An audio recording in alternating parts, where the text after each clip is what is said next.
namatay, babalik ulit. Wala nang balikan. Isang diretso ang biyahe natin. Ulitin ko minsan lang ang buhay, minsan lang mabuhay.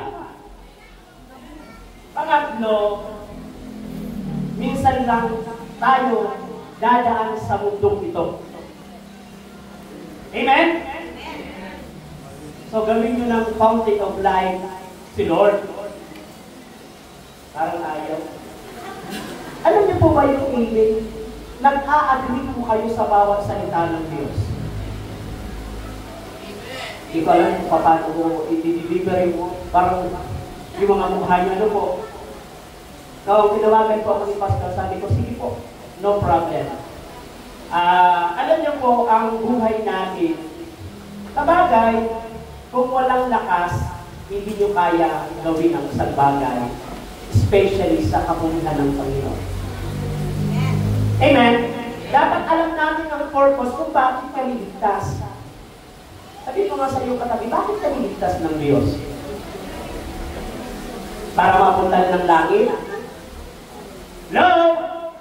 Maraming Kristiyano ang alam lang, tinanggap siya tapos punta na ng langit. Hindi ganun kadali. Oo, punta ka ng langit, pero may another obligation po tayo. We need to give glory to God. Amen? The fountain of life. Para yung mga tatula, ang mga leader pag-uol. Hindi po ito mga baguhan, ngayon lang. Tapos po ang kamay, yung mga bago lang po. Para alam mo kung paano. Lahat kayo, Old Testament na. So, nagtanong ka natin kapatid, basta ano po ba ang topic? Sabi ko yung topic ko na lang, the Lord is my strength. Tama ba? Kaya lang ang tanong, bakit ka nalulupay-pay? Kung ang Lord ang yung strength, by the way, ang ating chapter at verse na kinuha ay nasa Habakuk. So, sino po ang may mga Bible? Pakitas po nga ng mga Biblia nyo. Kaya manina kayo, wala kayong Bible. Tapos po ang kamay na may mga Bible. Holy Bible hindi po holy cellphone. Kailanman hindi sinabi holy ang cellphone. Kaya kahit may Bible po ako rito, I bring hard copy because ito ang pinakamahalaga. Because this is not holy. Lalo pag may load. Minsan parang nakikinig lang kunwari, pero pag nag-blue na yan, nasa Facebook na yan. Just listen sa Word of God. Konting ano lang po, kinakailangan natin respetuhin ang salita ng Diyos. Ngayon po ba? May pagkain lang yan pero mas malaki mas maganda ang pagkain spiritual. Anong sabi ng John 1:1? Naparito ang salita? Tama ba? Nanahan sa atin ang salita. Tapos sabi doon, ang salita ay Diyos. So kung hindi ka nagdadalang Bible, hindi ka nakikinig ng salita ng Diyos, hindi mo nire-respeto at pinapahalagahan ng Diyos. Because the Word of God is God. Now, kung hindi ka nagdadala ng Biblia, hindi ka nagbabasa ng Biblia, paano ka magkakaroon ng fountain of life? At paano ka magdadala ng life doon sa mga patay din sa pananampalataya? Tama po ba? Salamat sa apat. Bibilang talaga pag nandito ka, alam kung sino nag-a-agree. Yung iba parang napadaan lang Dapat excited po kayo. 30 years na po kayo. Ulitin ko, 30 anyos! Sabi ng Bisaya, tiguan na ba? Sabi ng Bicol, gurang na! Ang point, sabi ng Bicol, may pigurangan? May kinatandaan kaya? So, the Lord is my strength. Let us open our Bible. Habakuk chapter 3, verse 19. Ang sabi po rito, God the Lord is my strength. He makes me my feet like deers. He makes me tread on my high places. Grabe, no? Ang Diyos ang aking lakas. At yung lakas na yun ay katulad ng usa. Alam niyo ba yung usa? Meron bang usa rito sa atin sa Quezon? Malayo na.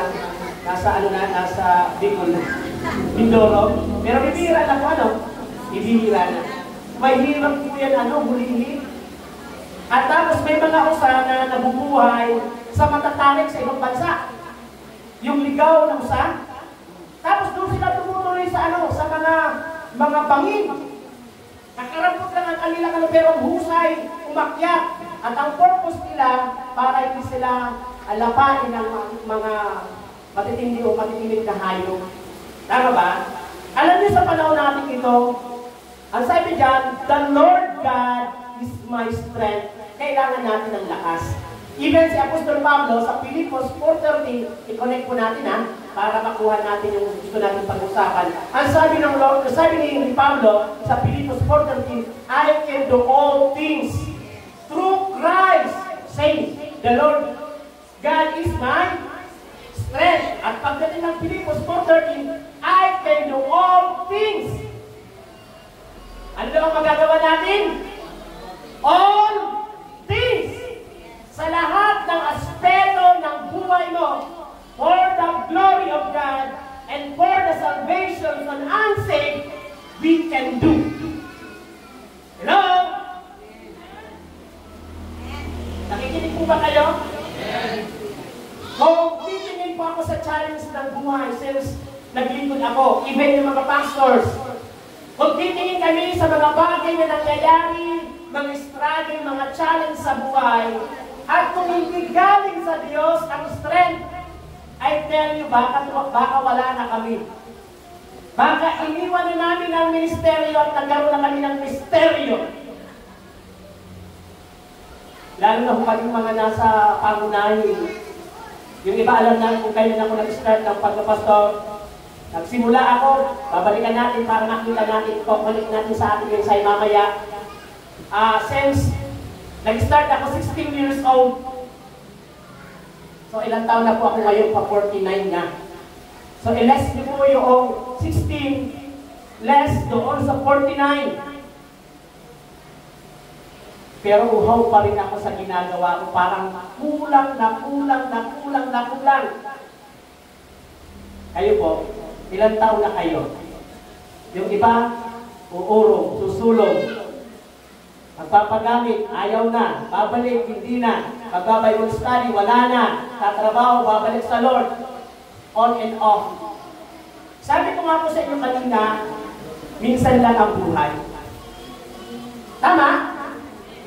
It means lahat ng relihiyon, lahat ng tao sa mundong ito, walang dalawa, walang tatlo, walang siyam katulad ng pusa, isa lang ang buhay. At dapat alam mo ang purpose mo sa buhay kung ba binigyan ka ng buhay. Ako po, alam ko ang purpose ko. Sabihin mo ngayon katabi mo, ikaw, anong purpose mo sa buhay? Bakit ka niligtas? Para magpayaman? No! Para magpa-cute? Para magpagwapo? No! The purpose of life is to giving glory to Him. Sabi ng Colossians, anuman ang ginagawa mo, do it for the glory of God. Kaya yung buhay mo, dapat alam mo ang purpose. Ang purpose niyan, magbigay ng kalwalhatian sa Diyos. Salamat sa isa, tatlo doon. Dito parang wala na. Alam niyo ba kung bakit hindi nababago ang tao? At hindi na di-develop ang faith? Romans 10:17, through the hearing the word of God, yung faith na di-develop. Kaya kung ang tao hindi nakikinig, hindi seryoso sa salita ng Diyos pag ganito, at sa Bible study, sa mga evangelism, hindi ka mababago kahit 30 years ka na sa GFN. Questionably pa rin ang iyong attitude. Kasi ang nagbabago sa tao, hindi si pastor. Our duty is to preach, to pray, to encourage, but to transform and to change life. That's the responsibility of God through His Word. Kaya tingnan nyo, ilang taon ka ng Kristiyano, bakit hindi nababago? There's something wrong. Walang salita ang puso mo. Kung mayroon man, para ka lang traditional na tao na. Ay, alam ko na yan, alam ko na yan, alam ko na yan. Ang purpose mo is to give glory. Amen? So why we need strength? Number one point, why we do need, facing the difficulties in life, marami tayong challenge. Kung wala kang strength from God, hindi ka makakatayo, sigurado uuwi ka na, aayaw ka na. Kaming mga pastor, marami kaming gustong gawin. Ako bilang head at bishop ng Jesus the Messiah, opo, 5 years pa lang po ang Jesus the Messiah sa buong bansa. Meron mo kami sa South North, and meron kami abroad. Online service po kami mayroon. Mga OFW ang aking tinuturuan. Pag galing ako ng Bundok Peninsula, after my preaching, balik ako sa Lucena, gawa na naman ng PowerPoint, and then i-invite ko naman yung mga estudyante online, yung kanilang pagsamba. So ako, nandito ako ngayon sa Lucena, si Pastora naman ay nasa Tinireluna. Meron Batangas, may Cavite, may Bicolandia. So meron kami part ng Lord, yung Jedi, Isabela. Kung walang lakas na mula sa Diyos, I tell you, ayaw ko na. Lalo na pag wala pang pera. Tama? Hello? Alam niyo bakit tayo namang problema sa pera? Sino namang problema sa pera? Taas ang kamay. Sa kayo maganda, nahihiya pa kayo kung yung namang problema. Ang pera kasi hindi ang Lord ang gumawa. Tama? Hindi si Lord ang gumawa ng pera. Tao. Kaya lahat ng ginawa ng tao, problema ng tao. Si Lord ba gumawa ng pera? Tao. Mula noon pa, nung isinilang ka ng problema mo na pera, hanggang hindi mamamatay ka pa, pera pa rin. Kaya dapat hindi mo na pinoproblema yan. Matagal ng problema, bago pa tayo nabuhay sa mundo, yung mga nauna sa atin, problema nilang pera. Kaya nga nawawala sa simbahan ng mga kapatiran, dahil sa tama? Kaya nga nawawala ang mga person worship din sa simbahan kasi dahil sa katrabaho. Ano hinahanap yung trabaho? Pera! Minsan lang ang buhay. Pangalawa, minsan lang mabuhay. Samantalahin mo na habang buhay ka pa. Dalawa lang yan. Magbibigay ka ng kaluwalhatian sa Diyos o magbibigay ka ng kaluwalhatian sa Satanas. Pumili ka. Pero yung iba ayaw magbigay ng kaluwalhatian sa Satanas, pero yun ang nagagawa. And then, minsan ka lang dadaan sa mundong ito. Tama? Ibigay mo na ang very best. So, ang sabi dyan, bakit kailangan natin ng strength? Why we need strength from God? Yung strength na yan, ang source ng strength ng ating pinag-uusapan is the Lord. By the way, yung book of Habakkuk, magamat mahaba, yung pinag-uusapan mahaba daw yan, pero 3 chapter yan. Yung prayer ng chapter 3 ni Habakkuk, dahil sa dami ng mga problema sa buhay, marami siyang tanong. And then nagsalita sa Panginoon. At sabi ni Habakkuk, ganun pa man, Panginoon, magsasaya ako, I will rejoice, and I need strength. Amen? Ang dami natin difficulties. Difficulties sa family. Tama ba? May problema sa asawa. May problema sa anak. May problema sa relasyon. May problema sa trabaho.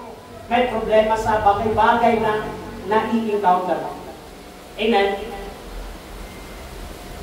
Pero, ang nakakalungkot yung source of strength natin, hindi natin na-appreciate. Salamat kay Habakkuk. Yan po ay propeta sa minor prophet po yan. Si Habakkuk na kung saan ginamit ng Diyos para ipakita ang kanyang plano at direksyon. Sa kabila na ang problema nila yung idolatry, yung mga troubles sa kanilang bansa, pero nagtiwala pa rin si Habakkuk. At kinikilala niya pa rin na the Lord is my strength. Why we need strength? We facing the difficulties in life. Hindi tayo makakawala sa mga problema sa buhay. Lahat tayo may problema. Sino ito lang problema? Lahat may problema. So, kailangan din ng lakas. Pero dapat yung mga challenges in life, kinakailangan constructive ang dating. Amen? Basta paano mas maging constructive ang dating ng mga problema? Kasi ang problema dapat, yan yung magiging way para lumapit ka sa Diyos.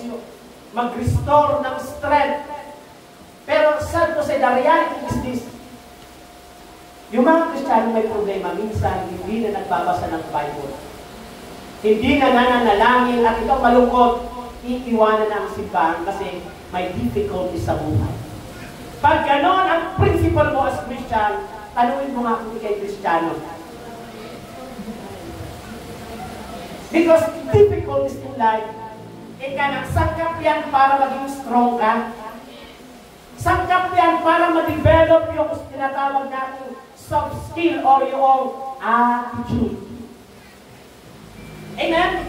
Part po siya eh.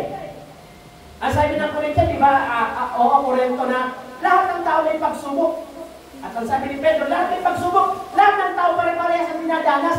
Depende nga lang doon sa mga challenges at difficulties na nararanasan natin. Amen? Hello? Salamat sa mga batang gano'n. Kaya gusto naman sa mga bata kasi pure pag nagsalita eh. Totoo siya eh. So kung may difficulties ka sa buhay mo, sa pagkakataon ito, ay kaya kailangan mo ng lakas mula sa Diyos. Hindi mula sa kapitbahay, sa kaibigan mo, saan man. Even si Apostle Paul sinabi na, I can do all things through Christ. 30 years na po kayo. At hindi biro-biro. Ang alam ko, ang dami ng mga pastor na develop dito. Ang dami na rin na mula dito, nagkaroon ng mga gawain. Bagamat yung mga bagay-bagay na ngayon, sabi ko, nasa kayo mga daughter church. Kami po, pag nagkakaroon po kami ng national event or anniversary, ang gawain namin ay lahat ng daughter church, Sabado. Para pagdating ng national anniversary, lahat ng leaders at pastor, sama-sama tayo. So walang reason why. We need to respect the mother church. Mother church din yan eh. Sabagay, pag tinignan naman natin sa pamilya, may birthday yung pamilya, yung nanay, bahala na, malaki na siya. Ang dami din akong pinagdaanan. Hindi lang ang church, even ang Pastor Franz, ang dami niyang pinagdaanan sa buhay. Tama ba? Ang daming difficulties, pero salamat sa lakas ng Diyos. Hindi natin pwedeng tawaran ng lakas ng Diyos. Alam niyo po ba, masasabi ko ang lakas galing sa Diyos kapag may problema ka, positive lagi ang sinasabi mo. Kaya ko to, kaya mo to. Sapat ang lakas ng Lord, kaya ko to. Amen? Sino ganon? Buti tumagal kayo ng 30 anyos. Amen?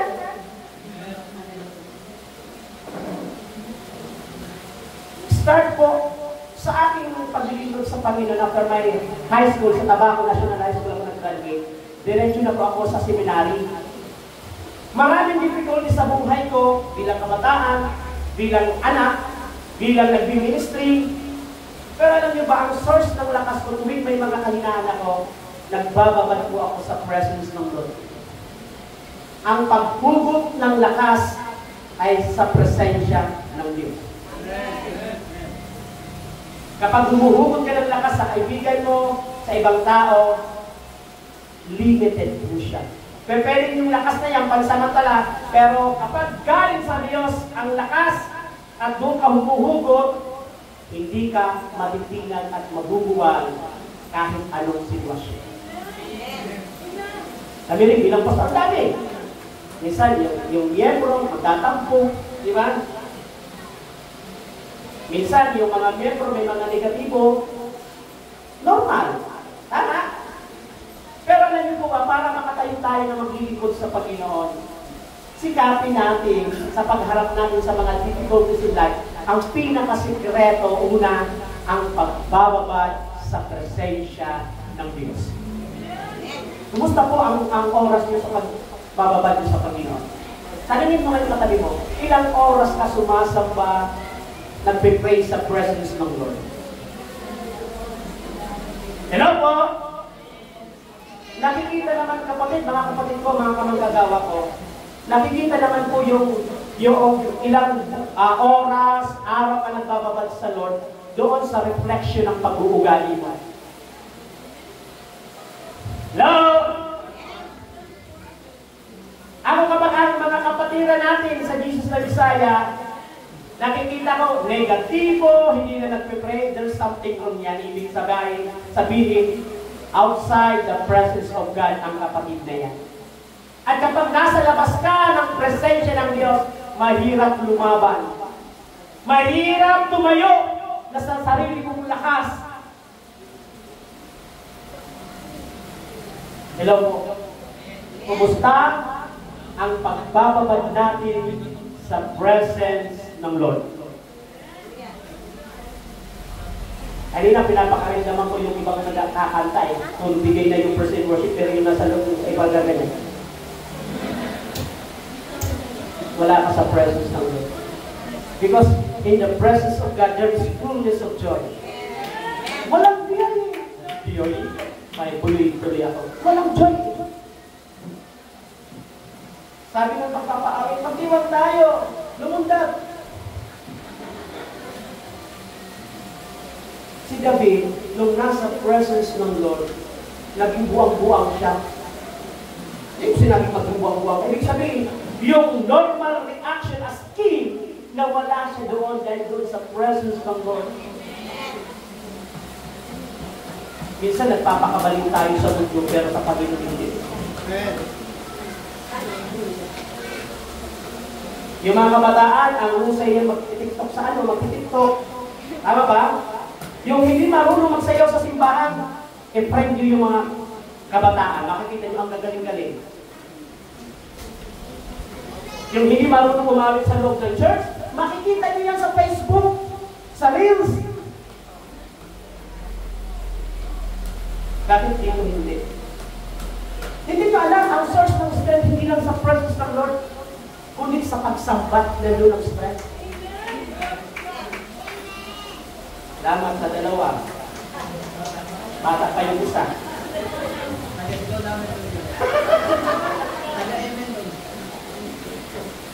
Ibig sabihin, nag-a-agree po siya.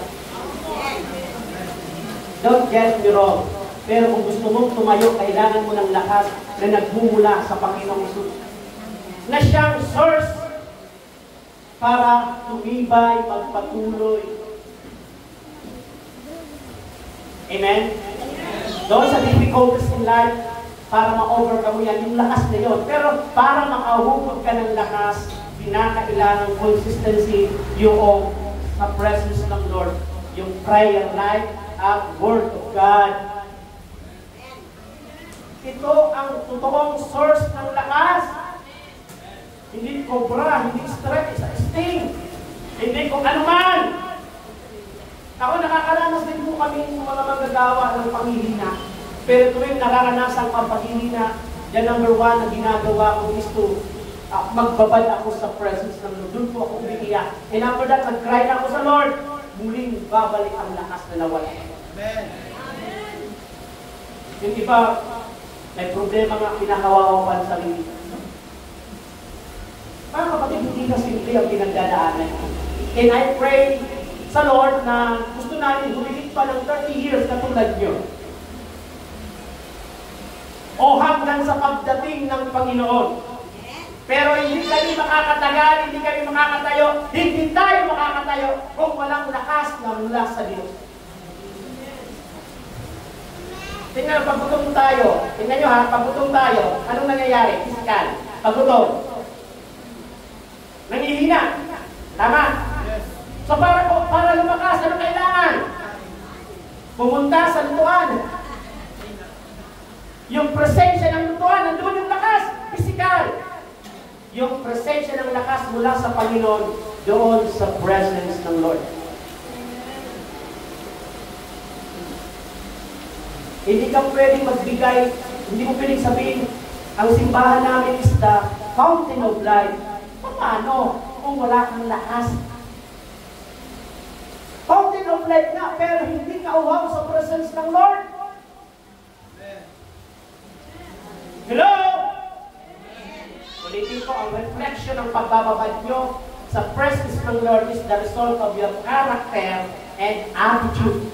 How facing the difficulties in life. Kaya mapapansin mo may difficulties na ayaw mo pa ng lakas, anong mangyayari sa isipan mo? Ito ang labanan, ito at dito. Utak at puso ang kalaban natin. Kaya nga sabi ng Lord, kailangan ang mga nandito, salita ng Diyos. Kailangan ng lakas dito. Amen po ba? Amen. Ang dami na nangyayari ko, kailangan natin ng lakas mula sa Panginoon. Ang tao makakatayo sa presensya ng Diyos, yung uhaw sa Kanya. At ang tao makakatayo sa mga difficulties in life, yung mga taong puspos ng kapangyarihan ng Diyos. At yung taong puspos ng kapangyarihan ng Diyos, nababago ang buhay. Ang kanyang isipan, puro positibo. Walang uwang sa utak ang negatibo, kahit katiting. Alimin mo ngayon katabi mo, ikaw ba? Kumusta ang utak mo? Negatibo ba o positibo?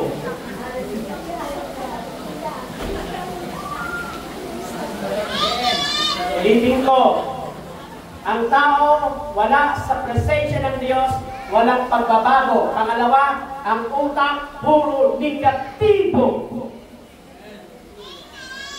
Wala lang makain, mamamatay na tayo, wala tayong pagkain ngayon.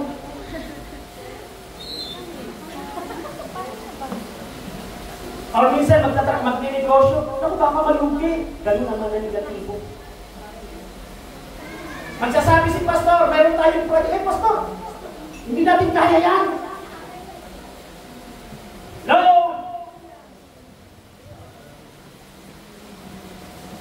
Ang wala sa presence ng Lord, ulitin ko, ang utak negatibo. Amen. Saan galing ang isipang negatibo? Hindi galing sa Diyos. Hindi galing sa Diyos yan. Kaya nga kapag ang tao nasa presence ng Lord, sensitibo kung saan galing yan, i-review niya agad yan. At ang kanyang pag-review, ang laman ng kanyang utak, salita ng Diyos. Ang ina ka, alam mo yung salita ng Diyos. Naku, the Lord is my strength. Sabi ng Habakuk 3:19. I can do all things through Christ, sabi ng Pilipino. Kung walang laman ang utak mo ng salita ng Diyos, ano ang panama mo sa kaaway? O diba, wala ka dalawa na sila? Difficulties in life.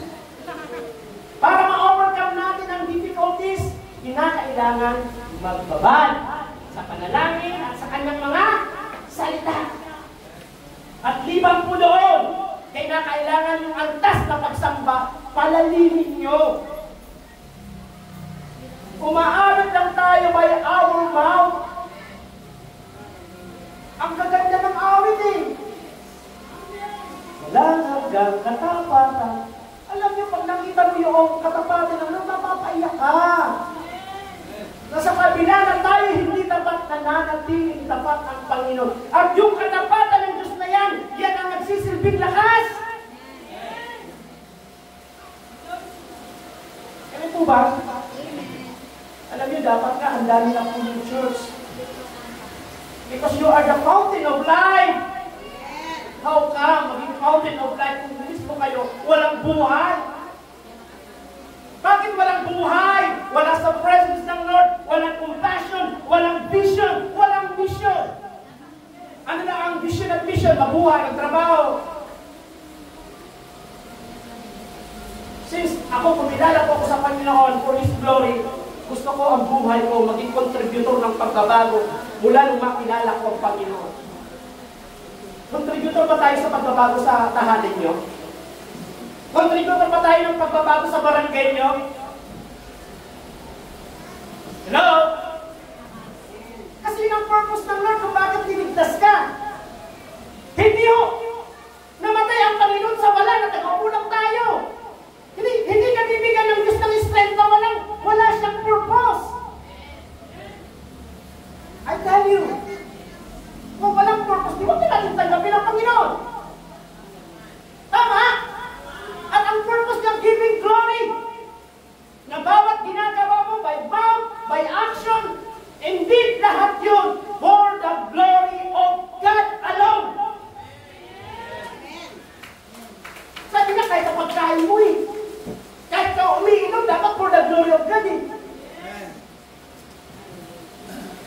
Pagkain na, paano mo bibigyan ng kalwalhatian ng Lord? Ano bang ulam to?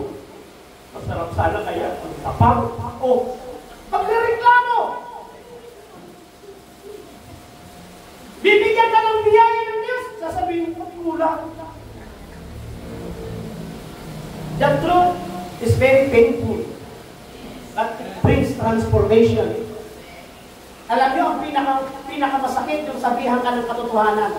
Pero kapag teachable ka, doon mag-i-start ang transformation ng buhay mo. Nangangarap tayo kung masenso ang buhay, pero hindi tayo nangangarap na masenso ang ating spiritual. Hindi ka pinanganak sa wala. Kaya hindi ka nagkaroon ng pagbabago ang kabuhayan at buhay because yung personal relationship nawawala. Sa pagsamba natin sa Panginoon. Di ba? Hindi naman nakakaya siguro maglundag-lundag kahit magagandang damit. Maglundag-lundag kayo. Tama? Eh kung ang nilulundagan nyo, ang Diyos ng mga Diyos at hari ng mga hari, hindi nakakahiya. Mas nakakahiya noong eleksyon, palakpak kayo ng palakpak. Mas malakas pa ang palakpak sa politiko kaysa Panginoon. Mas nakakahiya yun. At tuwing sasamba ka, ang Lord nakikipag-ugnayan sa'yo at binabago ka. No worship, no rain. It means no blessing.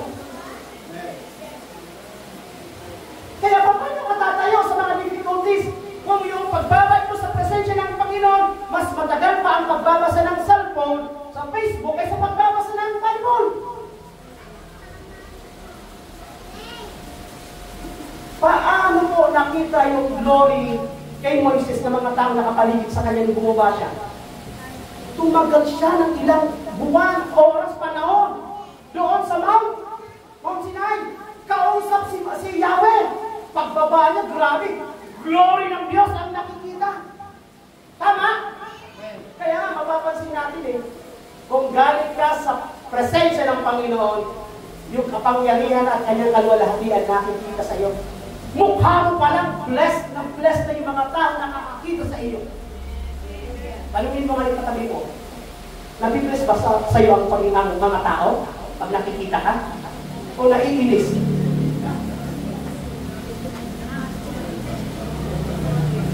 Dapat smile mo palang meron ng something na dating eh.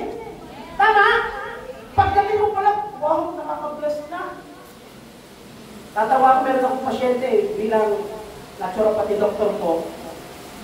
May mga pasyente, ako balagong pasyente, mga nakaraan. Pero ako sa pasyente, kahit walang sakit, pag nakita ko, gumaling na, magaling na. Ay, salamat pastor, magaling na po ako. Okay na, sapat na po makita kayo. Grabe yan, no? Amen? Eh, palapakan natin ang Panginoon. In times of difficulties, merong glory ang Lord. Alam niyo yung difficulties na yon, blessing po yan. Para hubugin ang ugali natin. Paano magtiis, paano maghintay, paano hindi magmurmur, paano natin ipasakop ang ating buhay sa Panginoon. It's because, alam natin na in times of difficulties, there is strength from God. Amen. Ugalingin natin na kapag may mga pagsubok sa buhay, una natin gagawin, magbabad sa presence ng Diyos. Amen. Amen? Magbabad sa salita ng Diyos. Magbabad sa pagsamba. Amen? Noong nagkaroon ng sapi si Saul, Haring Saul, anong ginawa para maalis yung depression in life ni Saul? Nag-worship si David. Anong pinorship? Ibuti-buti mo, Panginoon. Diba? Pag may problema ka at ma-appreciate mo ang goodness ng Lord, panatag ang kalooban, payapa ka at makakatulog lang. Kahit ang nasa paligid mo mga demonyo, panatag ka. Dahil nandiyan ang Diyos. Amen. Kaya palapakan natin ang Panginoon.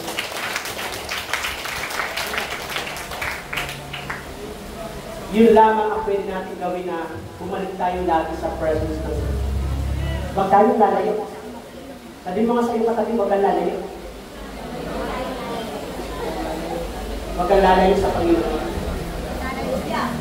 Not only in difficulty, second, why we need strength from God, facing the challenges of the enemies. Hindi mo kayang talunin ang demonyo, bagat talunan na. Hindi nyo ba alam, talunan na ang demonyo? Eh bakit tayo nagpapatalo? Kanino may problema? Kanino may problema kung bakit tayo talunan, sa Diyos o sa atin? Walang nakakaalam. Mahigit 2,000 taon na namatay at muling nabuhay at umakyat ang Panginoong Hesus. It means wala nang kapangyarihan ang demonyo sa mga Kristiyano.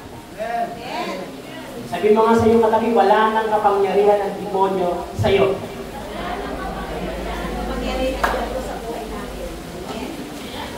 Pero bakit tayo nagdadaya ng demonyo? Siyempre, kung bakit ka nadadaya ng demonyo, una, lack of knowledge dito sa Word of God. Hindi ka nagbabasa ng Bible. Ang tao, ang Kristiyano, hindi nagbabasa ng Bible, talunan. At hindi lang dapat magbasa ng Bible. Yung Bible, ginagawa niyang buhay. Or buhay. Ang sabi doon sa narinig ko yung walk to talk, yung lakaran mo, yung sinasabi ng Biblia. Amen? Nakaraan devotion ako doon sa, I think, dito sa Lucas. Lucas chapter 10, kung yung nagkakamali. Sabi doon, sa iyong pag-aayon, huwag kayong magdadala ng mga anuman. Diba? Mga lukbutat, anuman. At kung sino ang tatanggap sa iyo, manatili doon. Diba? It means, ako ang bahala. Kung yung lakas ng Panginoon na binanggit natin, we can do all things through Christ Jesus, all things, it means, even yung tactics ng demonyo, hindi alaw na pwede kang galawin. Pero bakit tayo nagiging talunan? Hindi sapat yung pagbababad kasi. Nagbababad ka sa presence ng Lord, nagmamadali ka. At ang daming distraction na nakaka-apekto sa iyo at sa akin. Hello?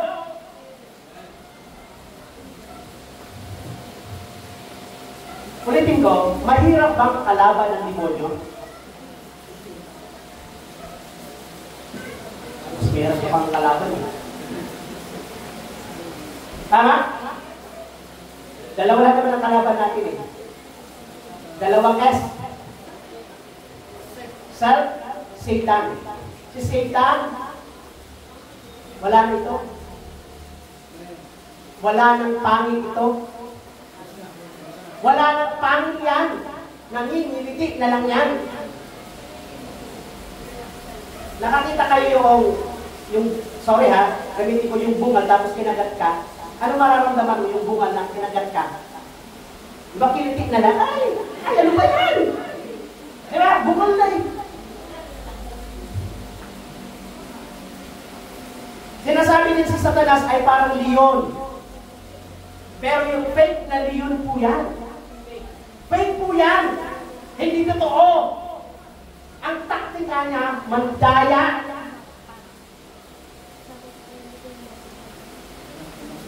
Hello?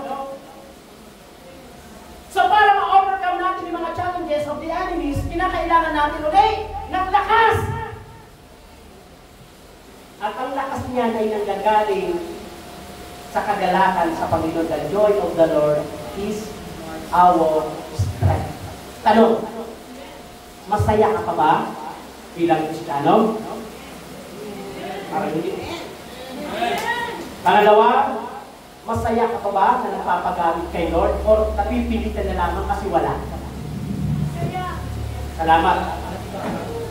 Kasi kung masaya po kayo sa paglilingkod, hindi lang kayo dito ganyan karami.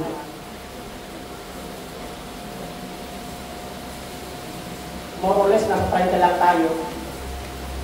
Parang isang taon isa.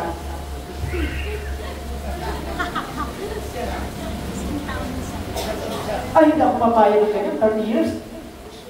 Hindi po ako papayag na ang Kristiyano tumatanda pero bumabata, nanganganak spiritually.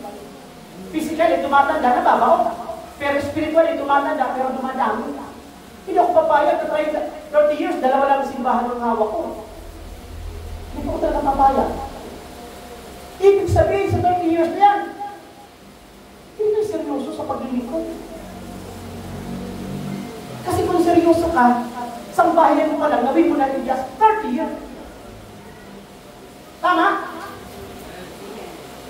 Hello? In just 30 years, hindi lang pamilya ang makukuha mo, pati yung barangay, pwede mong mawin. Dahil sa life testimony mo. Tama? Kami po, for almost running 5 years, ngayon may bago po kami binuksan. Pagpilaw, tsaka dumuit. December lang, dalawa ng pagpilaw namin, sa Kalsabangan at saka sa Taliban. Ang pastor ko doon sa Kabataan, yung bunso kong anak. Ang pastora ko naman sa Dalahican, yung panganay kong anak. Pati doon sa Tayabas. At nakapagbukas ako online, international. Hindi ako papayag na isa na ako na demonyo. Alam kong talunan na siya. Nung tinanggap mo ang Panginoon, victorious ka na. Hindi mo lang inalam eh, kasi hindi ka busy sa pagbabasa ng Bible.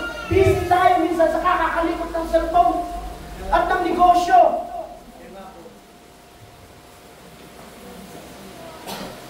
Sorry po, pag taon na yata ako dito nag-share, buti hindi kayo nagsawa sa akin. Kasi parang pamilya ko na rin po kayo. Kasi malapit GFL, GPL, di ba po? Tsaka si Pastor talagang noong pa man ay hindi lang kinikilala ko bilang pastor, bilang matanda sa akin. Senior.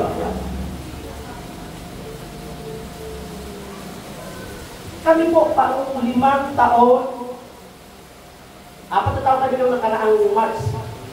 Nung March po kami, March 3rd week of March. Walang 20 na kami. Wala kami pera. Tulad yung mayayaman po kayo. Kami po yaman pa lang. Hindi totoo yun. It means stable na ang source of income nyo. Kami, source pa Yusef. Wala pa po kami. Bata pa po kami. At ang bata, andyan ang demonyo para upuin. Mabilis mo ito ang bata. Pero salamat, binubugbog natin ang salita ng Diyos, ng panalangin. Amen? Kami puro abono. Kung na lang, hindi nalulusay yung talim namin. Diba? Pag puro abono, kaya sa pananim. Tutunaw! Pero kami mga pastor, hindi na tutunaw. Puro abono, kaya naman, pag kailangan namin, mayroong bonus. Hindi problema sa amin ang misyon. Bakit? Yung iba kasi may pera, problema ang misyon. Alam niyo minsan, ginagamit ng demonyo ang ating material na bagay na hindi niyo pagamitin yan. Love! Isa sa hinahalangan ng demonyo para yung lakas mo mawala, financial matter. No po. Sa may pera, sa wala, problemado ko sa pera. Tama? O sino ito maraming pera? Di ba namang problema ka pa rin? Kahit may pera ka? Yung walang pera, sino namang problema? Siyempre, walang pera eh. Pero dapat hindi umiikot doon ang buhay mo para hindi mo paglikuran ng Lord. As ka ng lakas, Lord, paano ko ma-overcome yung materiality? Yung material aspect, paano? Hindi ka ng strength. Doon sa strength ng Lord, mayroong joy. Doon sa joy na yon, mayroong klarong direksyon ng Panginoon. Buhat sa kayamanan niyang hindi na uubos. Amen. Hindi lang ang pinapaniwalaan na walang pera. Hindi maniwala. Ako rin, hindi ko rin pininiwala na walang pera ako. Kasi negatibo yun. Paniniwala ako, every time na may gawain, there is provision. At yun po ang totoo.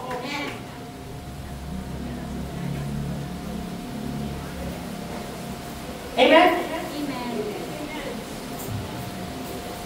Ang kaaway, talunan. Noong namatay ang Panginoong Hesus, tinubos niya ang tao sa lahat ng uri ng kasalanan. Tama? Lahat ng sumpa, pati ang ating mundo, lahat tinubos niya. Kasama yung kahirapan. Hello? Alam niyo ba ang kahirapan hindi manggaling sa Diyos yan? Huwag niyong sabihin, okay lang kami mahirap, at least buo ang pamilya. Hindi totoo yan. Nag-aaway-awa nga kasi mahirap eh.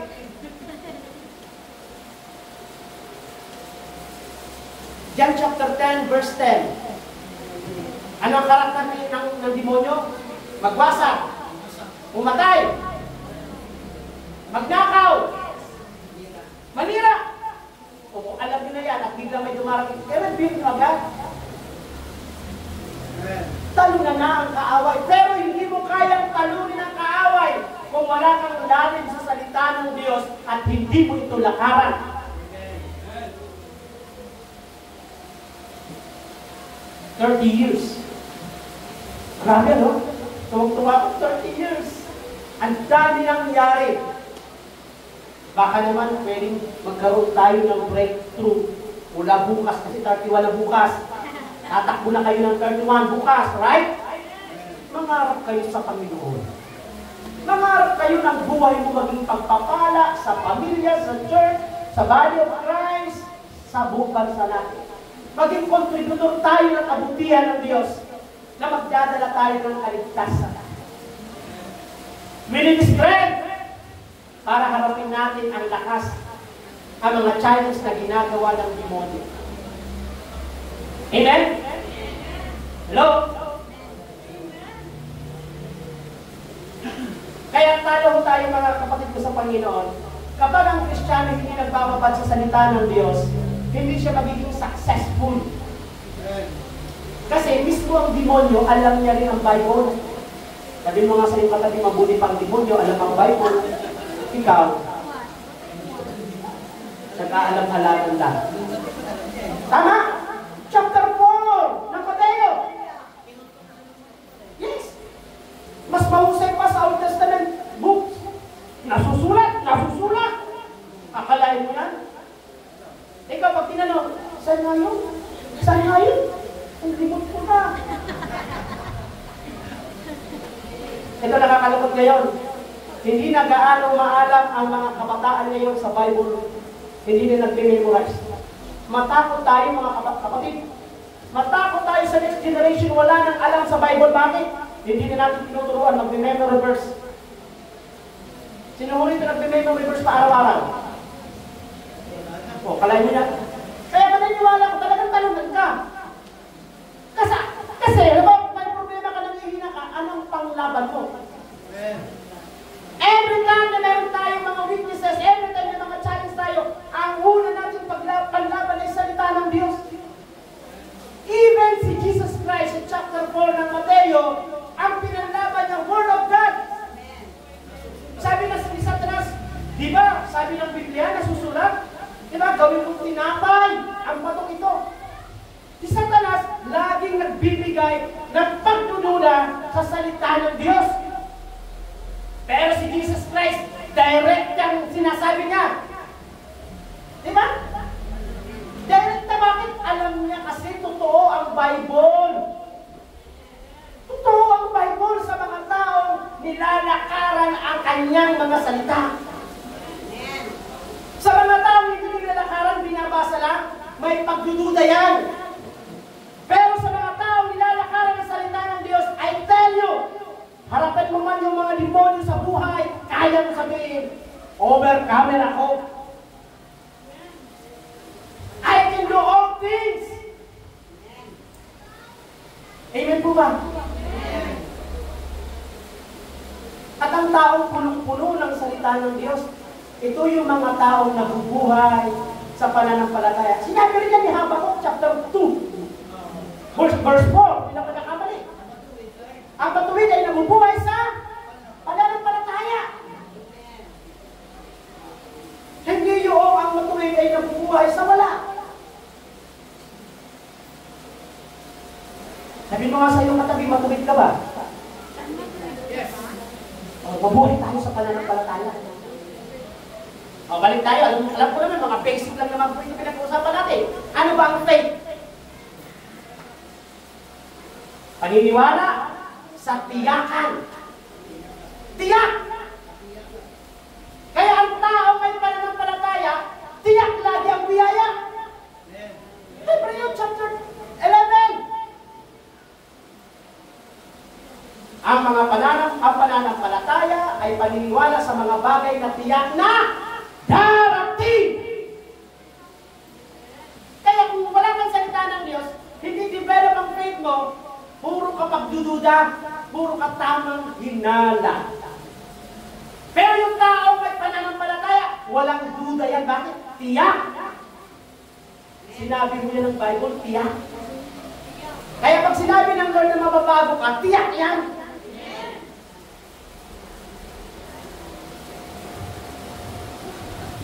O pagdating doon sa faith about healing, hindi.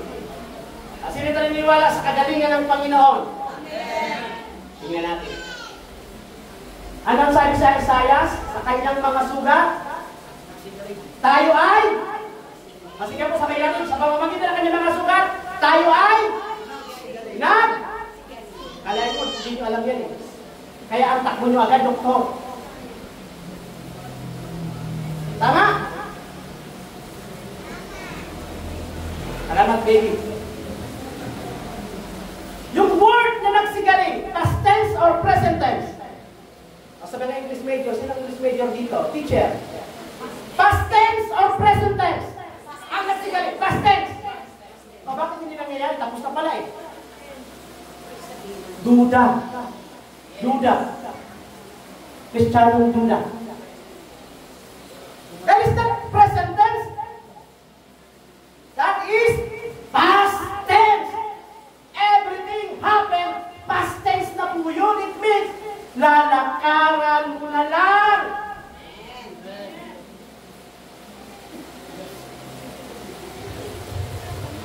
Alam mo yung duda? Takot mamatay. Sino dito hindi takot mamatay? Tasang kamay. Seriously, mamamatay tayo lahat. Sabi ko sa'yo katabi, mamamatay ka rin. O diba, takot kayo? Ba't ka natatakot? Kung tiyak! Tiyak ang kaligtasan! Buhay ka pa ngayon, pero kapag namatay ka, tiyak, langit! O bakit ka matatakot namatay? Bakit natakot ka magkasakit? Kasi natatakot kasi duda. Duda. Kalaban. Bigyan kayo ng 5,000. Ipakita niyo sa akin na sinabi ng Diyos, lumapit kayo sa doktor. 10,000. Wala. Now, naniniwala ka, siya ang source of strength. Bibigyan ka ng lakas doon sa sakit mo. Sapat ang lakas para gumaling ka. Kasi gumaling ka na talaga. Hindi ka pa pinanganak, gumaling ka na. Dito ko, galit ha. Medyo ano lang. Excited lagi ba? Nagkasakit po ako. Nakaraang taon. Tama, nakaraang taon. Sa sobrang sipag ba? Sabi ba? Masipag daw ako. Sabi nila. Dalawang linggo wala kulang ang tulog ko. And then, kasi nag-orient po kami sa mga estudyante gusto mag-aral ng college sa English major at Filipino English at Math, tapos sa midwifery. Meron tayong free scholar. Meron ang church natin, ang GTM, mayroong ino-offer na scholarship online. Walang gagastos ka lang sa subject teacher mo kung ano papagawa. Pero yung enrollment fee, entrance fee, lahat walang bayad, sipag lang ang kailangan. At yung may pangarap sa buhay. 2 linggo kami, Bicol Norte. Tapos pagkatapos ng QP anniversary, 30 years din yun eh. Kinagabihan, grabe. Parang tinubuan ako rito ng mga kulong-kulubot o kung anong sakit sa balat. Pagbango bigla. Naku, nabuwan na pala po ako. Hindi ko alam na nabuwan na ako. Napol po ako na fall. Buti lang sa asawa ko na fall. Sa asawa ko. Yung iba napupol sa ibang tao. Pero kung hindi ako naagapan ni Pastora, meron doon na bakal na ito ang tatama. Biyaya ng Diyos. So, maya-maya bigla akong nagulat. Sabi ni Pastora, agong, Bicol, agong. Yung mata mo, umirik na. Wala na. Muti na lahat. Yung balat mo, wala na. Hindi na ako humihinga. So, hinirap kaya ako yung iyakan na lahat at iyakan na. Sa halos mga 10 hanggang 15 minuto akong wala na. Pinagpray lang, umiyak na sa asawa ko eh. Lord, wag muna, Lord. Pininit ako ng anak kong pangalan na lalaki. Nagising ako. Sabi sa asawa, dalhin kita sa ospital. Wag. Dalhin kita sa ospital. Tapos pagbangon ko nakalitin, anong nangyari? Ganyan ako. Nahimatay ka eh. Wala ka na buhay. Ganun ba? Ay, praise the Lord. Kaya pa ang kalooban ko. Wala ako. Ay, mamamatay na ako. Kawawa naman kayo. Wag mo na lang hindi. Hindi ako takot mamatay. Kasi, pag namatay tayo, simula yan ang paglilingkod sa taas. Kaya hindi ko pwedeng paglingkuran yun. Hanggang buhay ka rin to. At totoong paglingkod, kapag iniwan mo na ang buhay mo dito sa lupa, doon ka magsisimula. Kaya dapat excited mamatay. Hindi ba paniwala? Duda kasi, duda. Ano sabi ni Pablo? Ang ating tahanan ay hindi dito. Ang totoong tahanan natin ay nasa langit. John 14. Nandun na si Lord, nauna na siya. Upang ipaghanda tayo ng ating upang tayong bumilod. Dalawa lang ang taong takot mamatay. Ito, pakinggan nyo. Gumagawa pa ng kamalian. At gusto pa dito sa mundo dito. Hindi tayo taga ito. Bahala ka kung gusto nito lang. Ako gusto ko doon. Pero ang sabi ko kanina, isa lang ang buhay at minsan lang tayo dumaan sa buhay. Habang binibigyan tayo ng Diyos ng buhay, gawin natin ang kalooban niya. Gawin natin ang kalooban niya. Nasakaling kinuha ng Diyos ang buhay mo.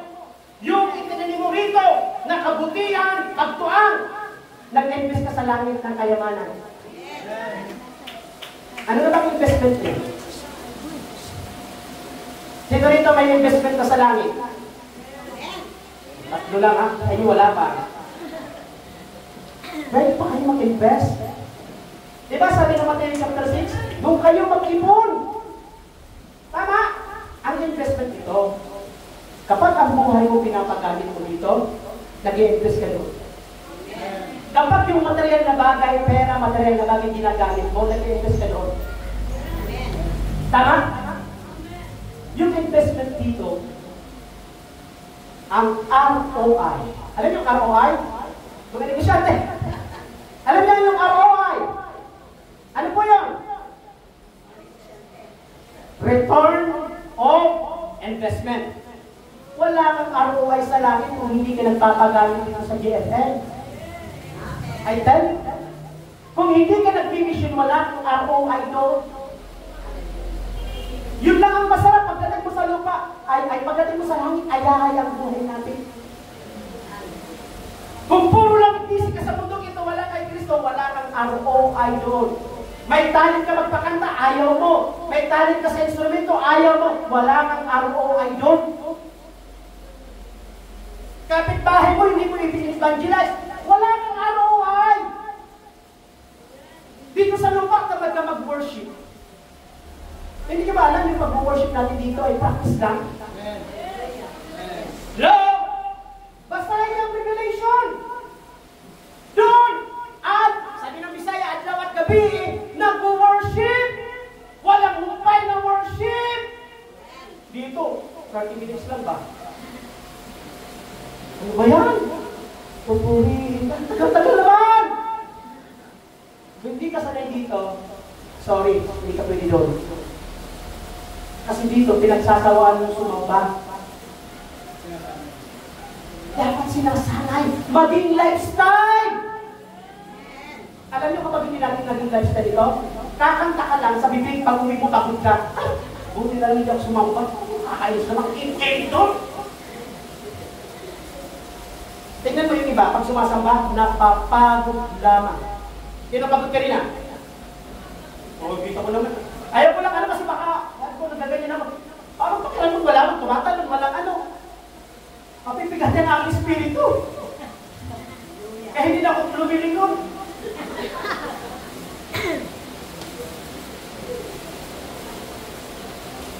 Sino lumuhod kanina? Nasaan ka man? Jamie, nagluhod? Yung palang pagluhod, hindi nyo kaya. Symbol of humility ang pagluhod. Hindi corny ang pagluhod. It means, ibinababa mo ang sarili mo sa pinakamababa. Pagluhod, pinakamababa. Pero pag naglupa sa ito na, mas matindi na yun. Sinasabi mo, Lord, ina ko na po, wala na po ako. Ito na po, sapat na po ito. Kaya tayo, mas magandang gabi. Naku, hindi dito. Mga kahiga. No. Si David naging balo sa pagsamba. Dahil alam niya ang kapangyarihan ng pagsamba, magpapalayas ng ibon. Bakit magulo ang bahay? Bakit murdos yung lagi ang pinapakinggan nyo? Bakit malakot lagi sa bahay ang pinapakanta nyo? Baadan. Wala tayong magagawa. Baadan.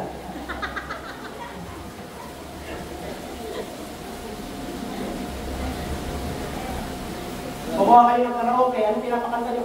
I live my way. Di ba? It is Christian. At magulo ang buhay, walang pagsamba sa loob kayo. Panantahan ng gulong-gulong, walang pagsamba, walang presence ng Lord. Subukan nyo. Start ng umaga, magsalang kayo ng mga worship song, mga warrior song, I tell you, lalayas ang demonyo. Kapag lumayas ang kasawa mo, legal kayo.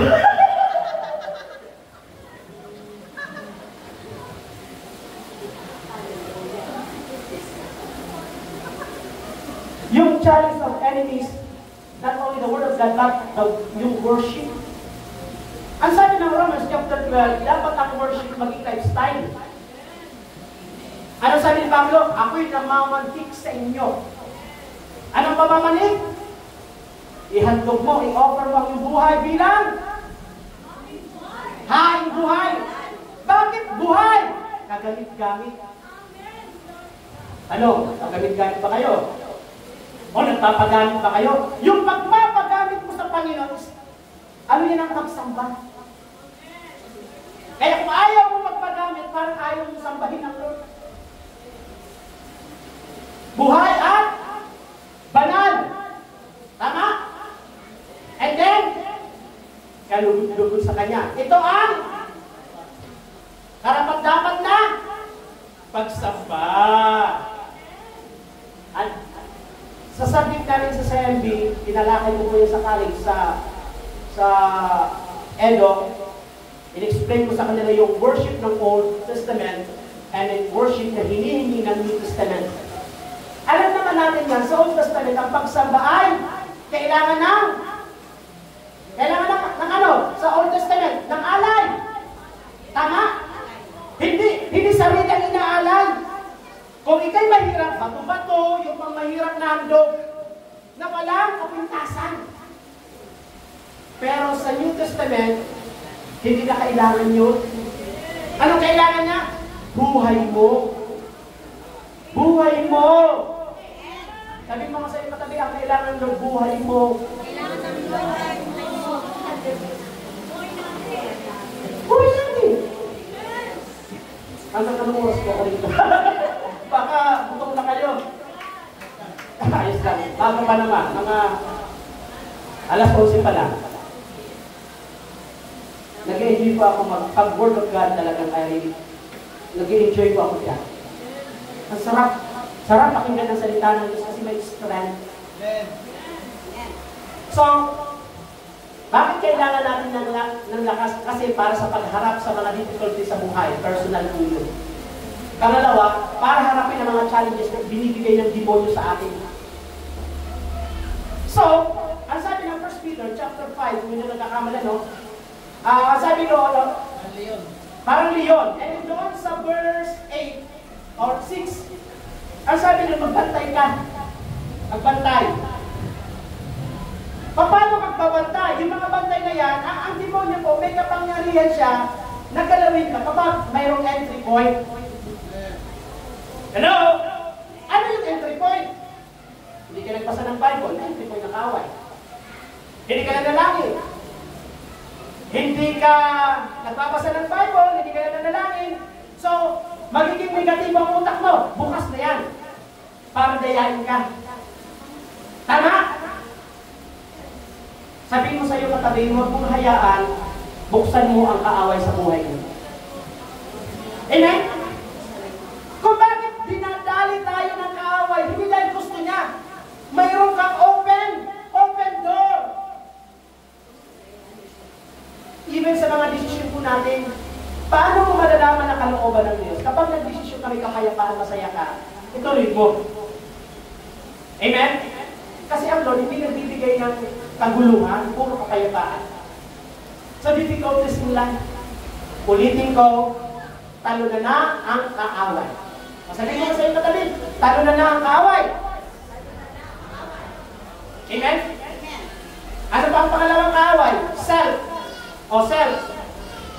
Sino ang kaaway? Sino rito nakikipagpuno sa sarili niya? Nasa kamay. Yung bagang gusto mong bumae, di mo magawa. Gusto mong mag-ikapo. Pero may nakita kang kailangan, di mo na lang Lord. Paunawaan mo naman ako, Lord. Hello? Ang pinakamahirap kalaban natin ay sarili. Sabi ng Espiritu, sabi ni Jesus Christ sa mga alagad, samahan mo ako manalangin, samahan niyo ako manalangin. Ano ginawa ng mga alagad? Tulog! Ano sabi ni Lord? Ang Espiritu ay gustong-gusto. But the flesh is weak. Pag malakas ang pisikal at mahina ang spiritual, hindi mo mauunawaan ang mga bagay spiritual kung hindi ka spiritual. Amen? Now, mauunawaan ang pastor mo, ang pastora mo, ang leaders mo, kung yung sapatos mo, sinusuot mo yan. Sinusuot mo. It means, ang focus ng kaaway, i-distract tayo, ilayo tayo, panginain tayo. Tingnan mo. Na-share ko na rin sa inyo. Yung part ng kalaban natin ito, yung spirit ng pagsisinungaling. Sino rin hindi nakakapagsinungaling na? Taas ang kamay. Yung hindi na nagsisinungaling. Salamat sa dalawa. Pangalawa, sino rito na hindi na nakapagmumura? Nasa kamay. Salamat. Pero meron ako na dito palasak sa atin, nasa Quezon ha. Nung baguhan ako from Bicolandia, ang tawag mo culture shock. Kasi yung lola ko, pag narinig, sinasampal talaga ako, pati tatay ko eh. Yung word na tanga. Yung word na tanga. Pinsan niya yung ulol. Tanga, udol, siraulo, bobo. Walang kwenta. Mag-relatives po yan. Pero may mga Kristiyano ginagamit ang word na tanga. Diba, magtaka-tanga? Nagulat ako nun, grabe. Sabi ko, ano ba ito? Lesson na ito. Nang makita ko ang culture, okay. Pero, nung nagturo na ako sa kapatiran at sa mga bata, pinahinto ko sa mga tinuturuan ko, huwag magsalita ng tanga. Kwentuhan kayo, tapos si pastor na doon. Nagkamali si pastor, sabi ng miyembro, pastor, ito ka tanga. Aba, sakit doon. Hello? O sino rito hindi na nagtatampo? Patay na. Kahit tigtigil, sana nga. Minsan resurrected. Nag-resurrect yung old. Possible ba mag-resurrect yung old nature? Yes! Nag-resurrect minsan. Sino rito hindi na negatibo ang utak? O yung baby lang. It means kalaban natin yan. Hello? Kalaban natin ang sarili, lalo na yung magalitin. Nagtatanim ng galit. Kristiyano pa naman, pero punong-puno ng galit at sama ng loob. Nakakapunta ba sa langit ang may galit? Pag binasa mo yung ama namin, yung huli doon, I think mga verse 11 hanggang preceding verse, ang hindi nagpatawad, hindi rin patatawagin. Amen? Mahirap kalaban ang sarili. Ulitin ko, si Satanas, talo na. Amen? Ang huli niyang pinasuko ay kamatayan. Diba namatay ng Panginoong Jesus? Humalakhak si Satanas. Humalakhak yung mga relihiyoso. Patay na ang Misaya. Patay na ang Panginoon nyo. After 3 days, nag-resurrect. Nagulat na buhay si Jesus Christ. Actually, sinabi niya yun bago siya namatay sa John 11:25, ako ang muling pagkabuhay at ang buhay. Tama? Pero hindi pa siya namamatay. Kaya, kung sensitibo ka sa salita ng Diyos, ina-advance nila yung mangyayari para makahanda ka. Ang problema, wala ka sa panahon. Hindi ka nagbibigay ng oras sa pagbabasa. Diba? Ina-advance nila eh. Ano sabi ni Pablo? Kung ako'y may buhay, hindi na ako ang nabubuhay. Habang ako'y nasa daigdig na ito, mabubuhay ako sa pananalig sa anak ng Diyos na nag-alay ng buhay sa atin. Kinakailangan ng ating buhay nakapailalim sa kapangyarihan ng Diyos hanggang dumating sa punto, kahit mura-murahin ka, kahit anong maririnig mo, dead man lang at nakangiti ka pa. Yes. Pag na-overcome niyo po ang galit, wala nang puwang ang galit sa iyo. Ang huli ko, meron akong naging, parang wala ka namang ginagawa, pero naiinis sa iyo, di ba? May mga ganun. Inis na inis sa iyo, wala mong ginagawa. Hanggang sisirain ka na kung anong ginagawa. Alam mo, ginawa ko nung nag-release ako ng forgiveness. At tuwing may mga taong mananakit sa akin, ang bilis nang magpatawad. Sa isang taong totoong nagpatawad, kahit saktan ka, lagi-lagi, mabilis kang magpatawad. Pero yung nag-iipon ka, mapupulo na ako sa iyo. Isa lang. Walang blessing. Ang isang tao hindi nagpapatawad, kalaban niya kanyang sarili, the challenge of the enemy. Kapag hindi ka nagpapatawad, apektado ang blessing sa iyo. Sabi mo sa iyo katabi, apektado ang blessing kapag hindi ka nagpatawad.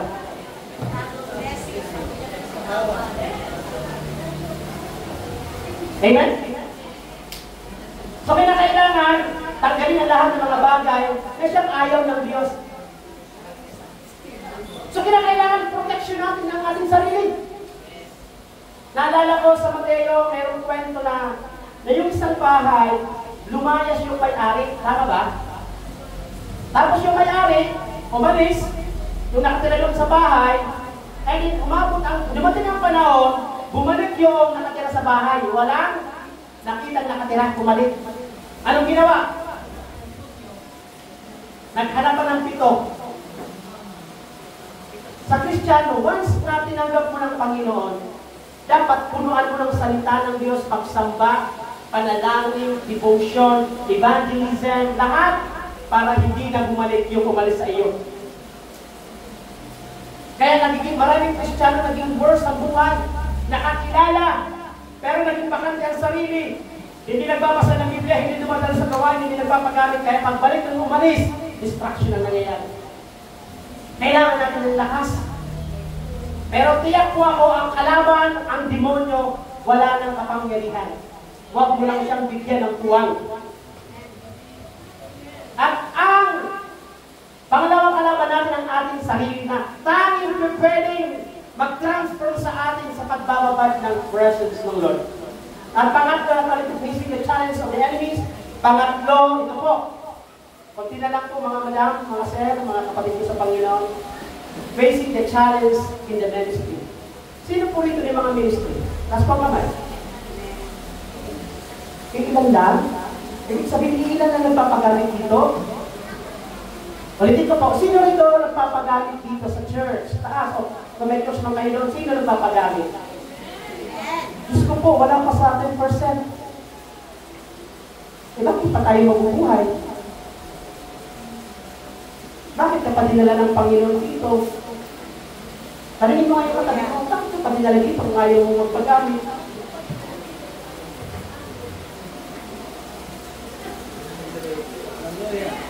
Tama?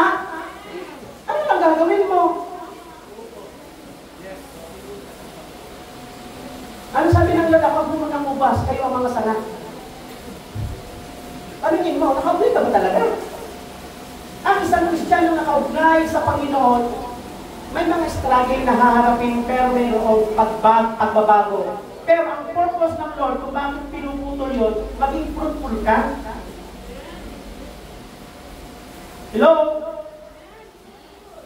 Meron nang sa akin ng nagpaalam sa akin, sabi sa akin, Bishop, aalis na po kami sa simbahan. Sabi, bakit po? Kasi ganito, ganyan. Sige, i-release kita. Pero lahat ng tao, tanggalin mo, patawarin mo. Hindi po, Bishop, hindi niyo ako naunawaan. Nauunawaan kita. Bago ako naging miyembro, bago ako naging pastor, naging miyembro din ako. Tama? Bakit ganun ang promotion ng Lord? Ang ginagamit kasi yung may panahon. Yung willing. Oo, mahirap magpagamit. Pero mas mahirap hindi ginagamit. Yes. Mamamatay ka sa wala. Sayang yung ginawa ng Lord sa iyo. Nagpakahirap siya para sa iyo.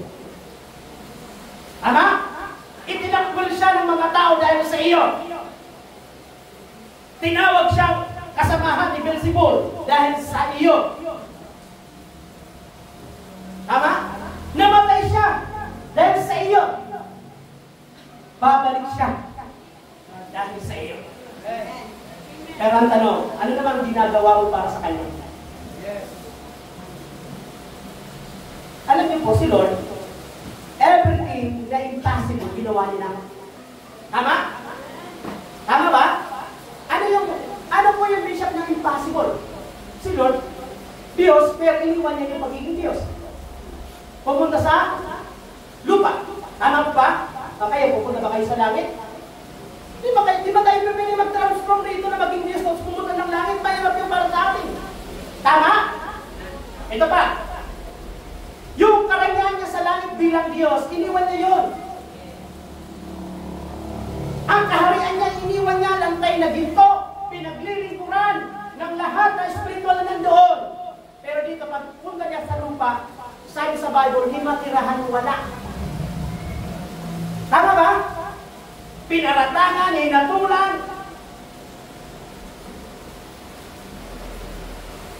Namatay siya. Para saan? Para mabuhay ka at mabuhay ako. Amen? Nasugatan siya. Para saan? Para gumaling ka at gumaling ako. Eh ngayon, Bakit ayaw paglingkuran ng Diyos? Makatarungan ba na lahat ng imposible ginawa niya, imposible? Tapos tayo lang naman ang hinihingi niya. Ipaglingkod ang buhay. Bakit nahihirapan ka? Narinig mo ngayon katabi mo. Bakit hirap ka magpagalit sa Diyos?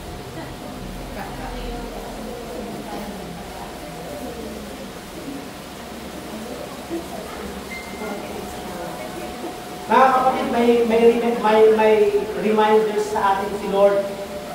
Mateo chapter 7. Hindi lahat na tumatawag sa aking Panginoon ay papasok sa kaharian ng langit. I tell you, hindi ko sumasamba ka, tiyakin mo. Ang Kristiyano dapat may ministry, may ministeryo. Hindi misteryo. Maging bata ka, maging matanda ka, maging grab, lahat yan, basta niligtas ka ng Diyos, binigyan ka ng fountain of life as the Messiah, I tell you, mayroon kang responsibility to serve God and to serve people.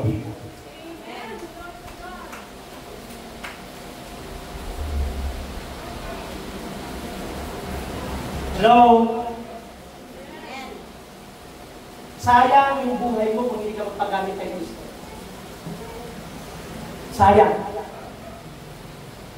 O, sabi mo, nagpagamit ako, Lord, sa iyo. Ano sabi doon? May magsasabi, Lord, nangaral po kami.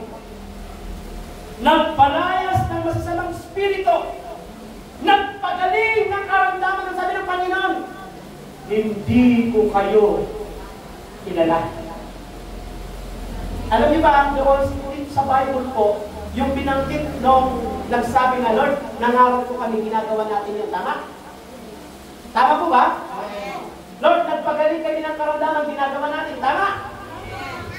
Nagpalayas ng demonyo, ginagawa natin, tama. Pero hindi ang Lord after doon. Saan after ang Lord? Sa buhay mo na ginagawa. Hanggang walang pagbabago ang buhay mo, walang kapangyarihan ang sinasabi. Amen? Sabihin mo nga sa iyong katabi, hanggang hindi nababago ang buhay mo, walang kapangyarihan ang buhay mo sa iyo. Amen po ba? Facing the challenges in the ministry. Ano ang ministry? Actually talaga, ang pinaka-ministeryo ng lahat, hindi lang ng pastor na bishop, is to evangelize. Once na tinanggap mo si Jesus Christ, ang responsibility mo, i-share ang gospel, ang kanyang kamatayan, ang kanyang muling pagkabuhay, at ang kanyang pagbabalik. Sino rito nag-evangelize araw-araw? Mga estudyante, sino nag-evangelize sa school? May estudyante ba rito?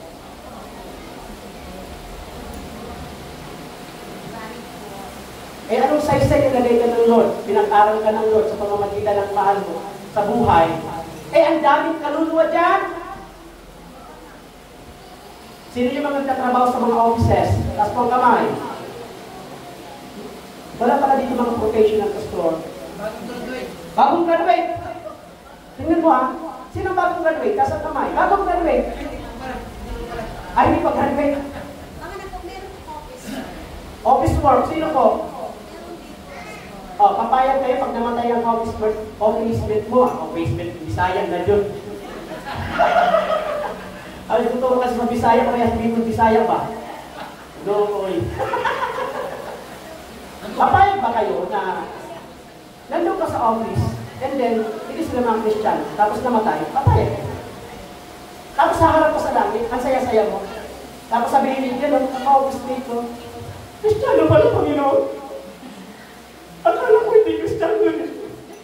Papayag ko kayo. Mananagot po tayo sa Diyos, maniwala po kayo. Ang bawat tao na nakasalubong natin na hindi Kristiyano, na hindi tumanggap sa Kristo, at nakasalubong mo, may pananagutan ka sa kaluluwan mo. Hello? Nanay ka, yung asawa mo hindi mo mapangaralan mo yung anak mo, may pananagutan na.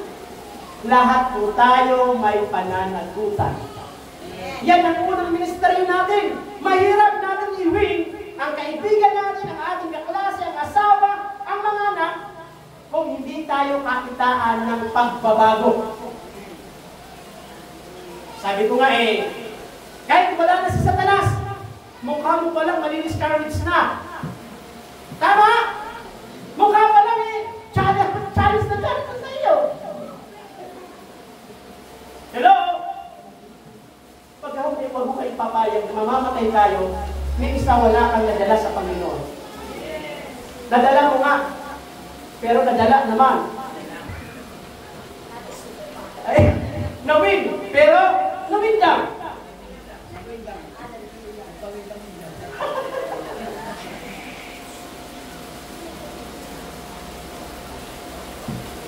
May dahilan ng Lord kung bakit binigay niya buhay. Ako po'y namamanit ko sa inyo bilang pag nangangaral din, magpagapit po kayo sa Panginoon. Una, mag-evangelize kayo, personal evangelism.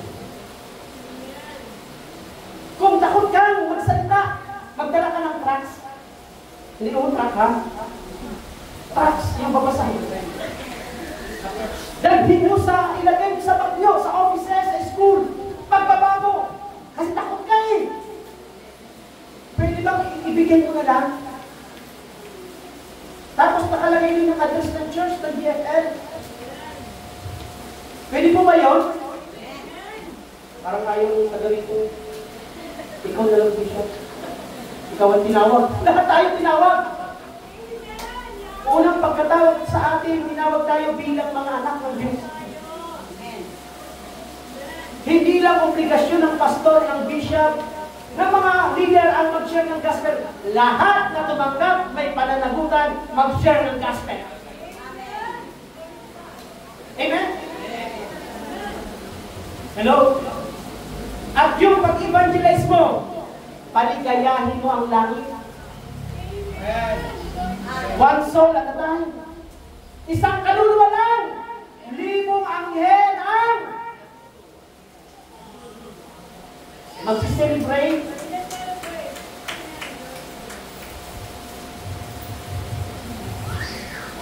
Akalain nyo dito, na-share ko na rin sa inyo. Kung 30 po kayo ngayon taon, ngayon, pag-uwi ko, tig-iisa na lang. Next year, ilan na kayo? 60. Amen? Another year, yung 60, tig-iisa na lang. Ilan na kayo agad? 120. Yung 120 after 3 years, tig-iisa na lang. Ilan na po yan? Tama? O sabihin na natin, Bishop, Pastor, hindi naman dumalo sa aming bilog, kaya bahala ang Lord kung sandali niya. Ang mahalaga, yung obligasyon na i-share mo. Tama? Now, kung gusto mong mapunta yan doon sa pamilya nyo ng GFL, i-disciple mo. Amen? Hello? Hindi lang pag-evangelize, pati yung pagmamalasakit sa tahanan niya. Sino ho rito nagwawalis dito? Tuwing bago magawain. Diba, Wednesday may prayer meeting, Tuesday pa lang, naglilinis na ng hapon. Sunday, Sabado pa lang, nag-aayos na. Meron pa dito? Alam niyo ang una kong ministeryo? Una kong ministeryo, tagawalis. Kasimbahan. Tapos na-promote ako. Taga-ayos ng mga upuan. Na-promote ulit ako sa technical, sa ganito. Paano mag-ayos-ayos? Liban doon, na-promote ulit ako. Kubeta naman. Nagkikis-kis po ako sa kubeta. Yung mga dilaw-dilaw doon na natitira na yung mga umiihi ay hindi nagbubuhos. Kikis-kisin ko yun, tapos nahawakan ko yun. Bumababa pag nata ako, hindi. Masarap pag-ministeryo sa pinakamababa kasi ang result niyan, pagtaas ng Panginoon. Hello? Sino dito nagka-Bible study? Wala? Mayroon? Ilan lang po? Mga kapatid, masarap magpagamit sa ministeryo. Dahil ang pinaglilingkuran natin, hari ng mga hari, the fountain of life, the Messiah, si Jesus Christ. Amen? Pangalawa, habang nagpiministeryo ka, alam natin na may kabuluhan. Yung ginagawa mo sa lupa, may epekto sa langit. Amen po ba? Pangatlo, habang nagpapagamit ka, ang pagpapala ng Diyos ay dadaloy sa iyo. Amen? Pero, hindi natin magagawa yun kung walang lakas na galing sa Diyos. At lalo na ito ang pinaka-problema natin mga kapatid. Kung bakit tayo hindi lumalapit sa Lord at hindi natin nakukuha ang lakas. Ito lang naman ang pinaka-punto na gusto kong iparating. Hindi mo na talaga mahal si Lord. Kasi kung mahal mo si Lord, ipagnalaban mo. Tanungin mo ngayon kapag mo mahal na mahal mo pa ba si Lord? Yung totoo mga kapatid. Kumusta na yung unang pag-ibig nyo sa Diyos? Sino dito na first love kay Lord? Taas ang kamay. Ano na? Parang hindi kayo in love talaga eh. Alam nyo lahat ng bagay, iikot lang tayo. Ayan, hindi mo nagagawa, hindi mo kaya i-overcome difficulties sa pamilya, hindi mo kayang labanan ng kaaway at sa ministry hindi ka papagamit. Ang pinakadulo noon, hindi mo na love si Lord. Hindi mo na love ang fountain of life na si Jesus. Kasi kung mahal mo, hindi kayo papayag. 30 years, hindi ako papayag na hindi dadalhin ang mga tao sa Panginoon. Hindi mo na love. Bakit hindi kayo nakakaluhod? Hindi mo na love si Lord eh. Bakit hindi ka na nagbabasa ng Bible? Hindi ka na in love. Ito, mga 70s, 80s, in love tayo. Meron tayong tinatawag na love letter. Sino rito nakakagawa ng love letter noon? Taas pong kamay yung love letter. Ako, isa ako doon. Hindi mo magawa ng love letter? Hindi nga. Sino rito love letter? Gumagawa? Gumagawa po ako. In love ako kay Pastora noon, ha? Nagkita pa lang kami, sasabihin namin pag-uwi niya. Sasabihin ko, ingat. Tapos, nung may cellphone na, yung malalaking cellphone, di kaskas ba doon? Yung malalaki, magtitext na ako, kumain ka naman. Alam ko naman kumain. Tama? Kahit pagod na pagod ka, pag nakita mo yung minamahal mo, lumalakas ka. Parang pili ko, nawawala ang problema kapag kasama mo yung minamahal mo. Kahit harangan ka, you don't care. Mahal mo eh. Yun ang problema natin ngayon. Hindi na natin mahal si Lord. Yan ang totoo. Kasi kung mahal niyo si Lord, makikita sa pagpagmumukha natin. Nag-aaningan, may excitement, may joy, may strength. At hindi pwedeng mahal mo si Lord, hindi mo siya susundin, hindi ka magpapagamit. Tama po ba? Nung nailang ka, kaya mong alisin ang mga bisyo mo dahil sa minamahal mo. Hindi mo na mahal si Lord. Kaya gumagawa ka ng kasalahan ng palihim na hindi nakikita ng kapatiran. Kasi kung mahal mo si Lord, iiwas ka sa mga kasalanan na nakikita man sa hindi mo gagawin kasi mahal mo si Lord. Hindi ka papayag pagpunta mo sa church na wala kang dala-dala. Tama? Mahal mo eh, magkikita kayo. Lord, magkikita tayo. I bring all gifts, all tithes, all offering because gusto kitang mapasaya.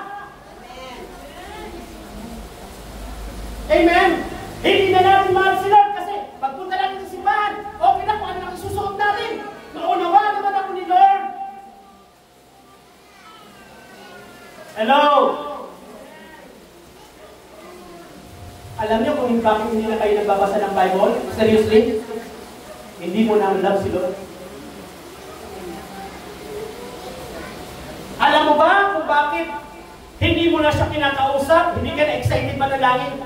Wala nang pagmamahal sa puso mo.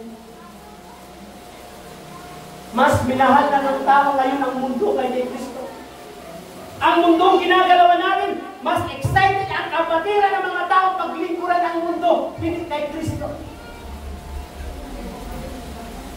Di ba, pag mahal mo ang isang tao, pinikwento mo kung sino yung mahal mo, kahit hindi ka tinatanong? Tama ba? Mahal mo eh. Laging bukang bibig mo, yung minamahal mo. Ako po, kinukulang pa po ako. Gusto ko pang paglingkuran ng Lord. Bakit? Kulang pa. Pag tinignan ko yung kabutihan ng Lord, nahihiya ako. Sayang yung hininga ko na ibinigay niyang free. Tama? Mga kapatid, sayang yung hininga niyo.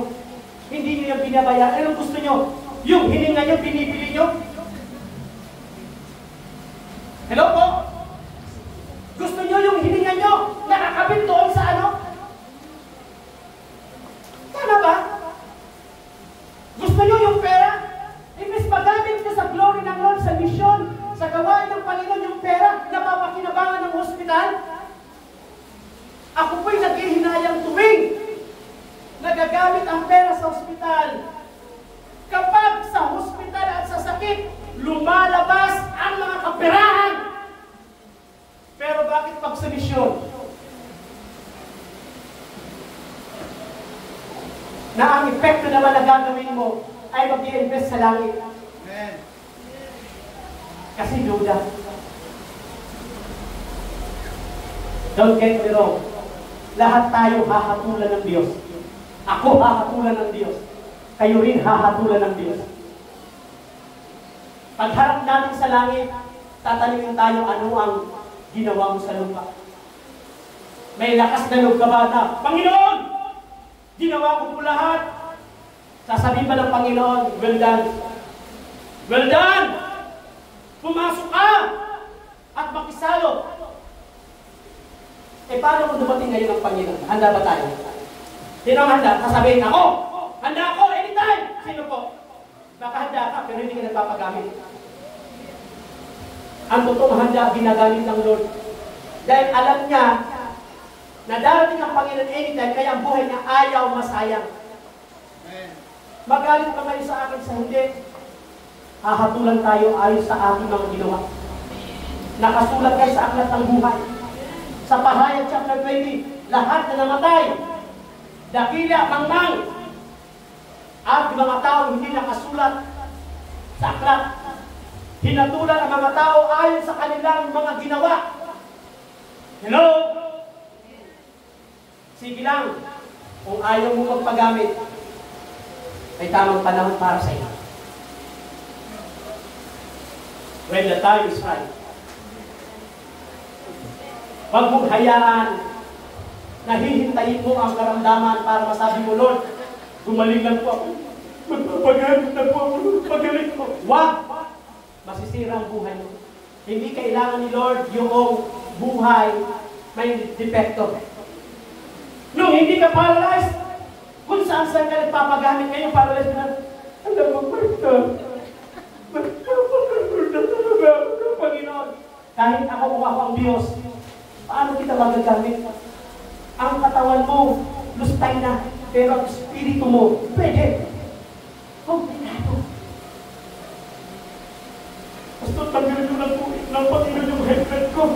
Mahirap sa panahon na yun, mahigit lagi kang hahype na din. Lagi pag wala akong pera. Kailan ka maglilingkod? Sabi sa kanta kong huli ng lahat. Kailan pa hindi mo yan?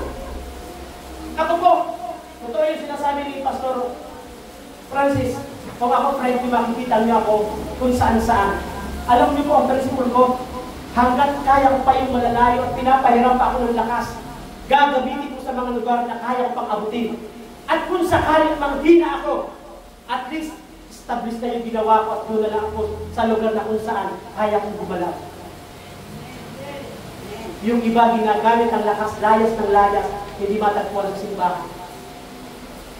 Pag gagamitin, anong sinasabi, ba't ako? Ba't ako? Mga kapatid ko sa Panginoon, once na kayo ay sinabihan ng pastor yung leaders nyo, magpagamit ka, i-grab niyo po yun. Hindi lahat ng mga miyembro ng leader ay ginagamit sa kapurihan ng Panginoon. Kaya ako nung tinanggap ang Panginoon, 1992, 1983, tapos nagsimula ako 1992, until now, glory to God. Dumaan ako ng mga difficulties, dumaan ako ng mga challenges, sa lahat na yan, ito pa rin. Hindi sa pagyayabang, never po ako lumayas sa simbahan. Walang gawain sa loob ng simbahan, walang misyon, walang prayer meeting, walang prayer fasting, walang overnight. Hindi ako dumalo until now. Bakit? Alam ko, nakakahiya kay Lord. Buhay at dugo ang binuwis sa akin, tapos hindi ako magpapagamit. Lubhang nakakahiya. Kung nasa offices ka, gamitin mo ang buhay mo. Sapat na mangaral at makita sa iyo. Sa tahanan, gamitin niyo. Huwag niyo patigasin ang puso niyo. At darating ang panahon na sasabihin niyo, Lord, pagalitin niyo po ako. Nangangako po ako, maglilingkod, huwag na. Ngayon pa lang maglingkod ka na. Kung magkasakit ka man dahil sa paglilingkod, alam ng Diyos pagalilingin ka. Kung iniisip mo kasi wala akong pera, bayaan mo ang Lord. Sa kanyang kayamanan, Filipos 4:19. Walang naglilingkod sa Diyos na nabibigo. Walang naglilingkod sa Diyos na napapahamak ang buhay. Ilang taon na po ako naglilingkod sa Panginoon until now, ang lagi kong sinasabi kay Lord, lagi mo ako bigyan ng kauhawan sa iyo. Kasi pag hindi na tayo nauhaw, hindi na natin mahal si Lord, hindi mo na pakinggan si Lord. Hello po. Nandiyan pa tayo? Sa kabila ng mga struggles sa buhay, mga difficulties, mga challenge, naranasan ni Habakuk. Nag-declare para siya ng positibo na ang Lord ang ating lakas. Na siyang magbibigay ng direksyon sa buhay. Ibigay ko na po ang buhay niyo sa Panginoon. Lalo na ho yung mga nasa 60 na. Amen? Pero lalo na yung kabataan. Ibihira na ngayon ang kabataan na magpapastor. Ibihira. Yung mga anak ko, sabi ko, Lord, hindi man magpastor ang mga anak ko ilan dyan. Basta magamit mo sa iyong glory, enough na po. Amen po? Nawa sa umaga po ito, sa kanyang mga salita na sinasabing, may Habakuk chapter 3 verse 19, na Lord, sapat yung lakas mo. At yung lakas na yan ay katulad ng usa. Amen? At yung lakas na yan ay kaya kong lumakad saan man. Amen? Saan man tayo pumaroon, walang bagay na hindi natin magagawa gaya kay Kristo na nagpapalakas sa atin. Ipagamit natin ang ating buhay. Kung nanghihina ka, lapit sa Lord, ask strength. At yung lakas na yan sapat para ma-overcome ang difficulties, harapin ang mga challenges, ang kaaway, at ang ating sarili. Let's all stand. Tayo po ito mayo, mga kapatid. Sige po, palakpakan natin ang Panginoon sa may karoon. Sila na huli umawit, isang awit. Paunahan tayo ng praise and worship, awit ng pagtatalaga ng ating buhay sa Panginoon. Sige po, habang tayo nakatayo, tayo po hindi buko at pumikit sa harapan ng Diyos. Hayaan natin na ihandog natin ang ating sarili sa Panginoon. I-alay natin ang ating buhay sa umaga po ito. I-appreciate natin ang kanyang kabutihan, ang lakas na nagmumula sa kanya, na kung saan ang lakas na yan ay unlimited. Lumapit tayo sa mahabaging trono ng Diyos. Trono ng kanyang kahabagan at biyaya. At habang tayo lumalapit sa Panginoong Jesus, siyasatin natin ang ating sarili. Tingnan natin ang ating buhay sa harapan niya. Oo, dumarating sa punto na meron tayong mga challenges, mga difficulties na kinakaharap. personal, individual, sa pamilya, sa ministry. O nandiyan ang kaaway na siyang nagpapahina dahil sa ating kawalan ng pagtitiwala at pagdudula sa Kanya. Pero sabi ni Apostol Pablo, we can do all things through Christ Jesus. Because ang sabi ng Juan 15, we can do nothing without Christ. Let God touch your heart this morning. Allow God to change your life. Allow the Holy Spirit to touch you today.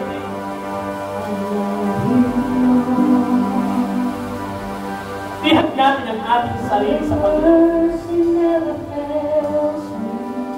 Habang umaawit, tingnan mo ang sarili mo. Ilapit mo ang sarili mo ang katotohanan kung bakit naghihina ka.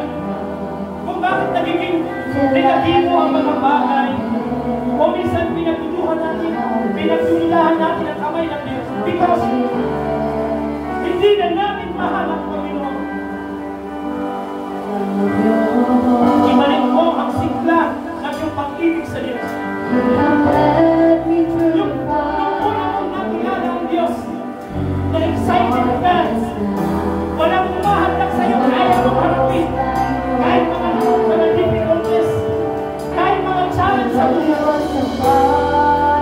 Pero ngayon, unti-unti na malayo. Balikan mo yung dati mong ginagawa sa Panginoon. Balikan mo yung dati mong unang pag-ibig mo. Huwag mong pabigasin ang puso mo sa oras na ito.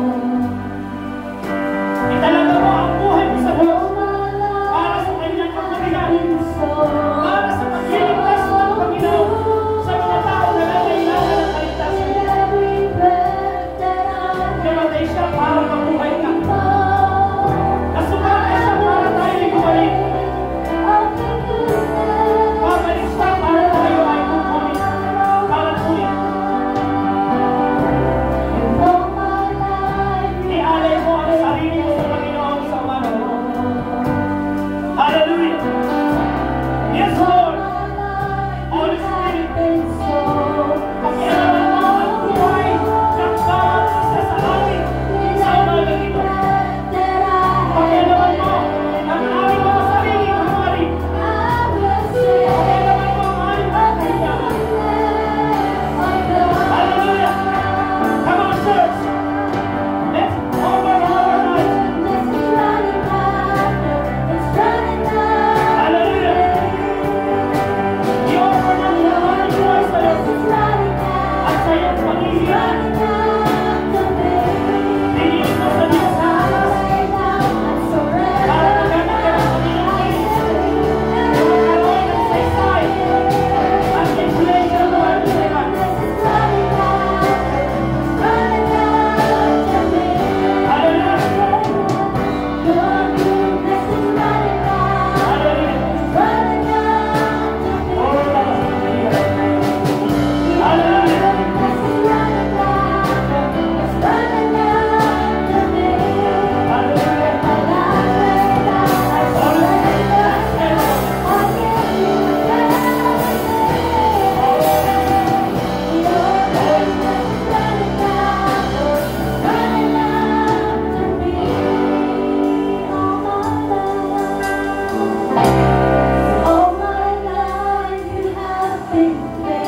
Yes, Lord. Yes, Lord.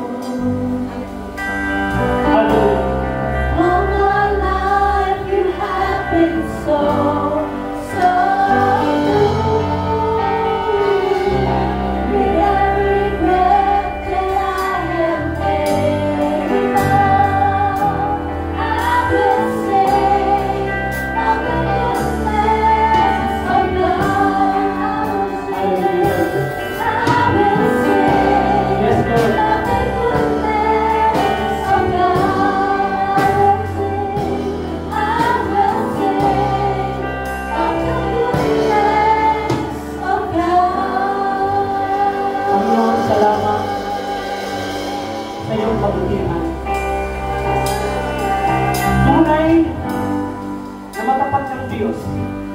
mula noon ngayon ang magpakailan.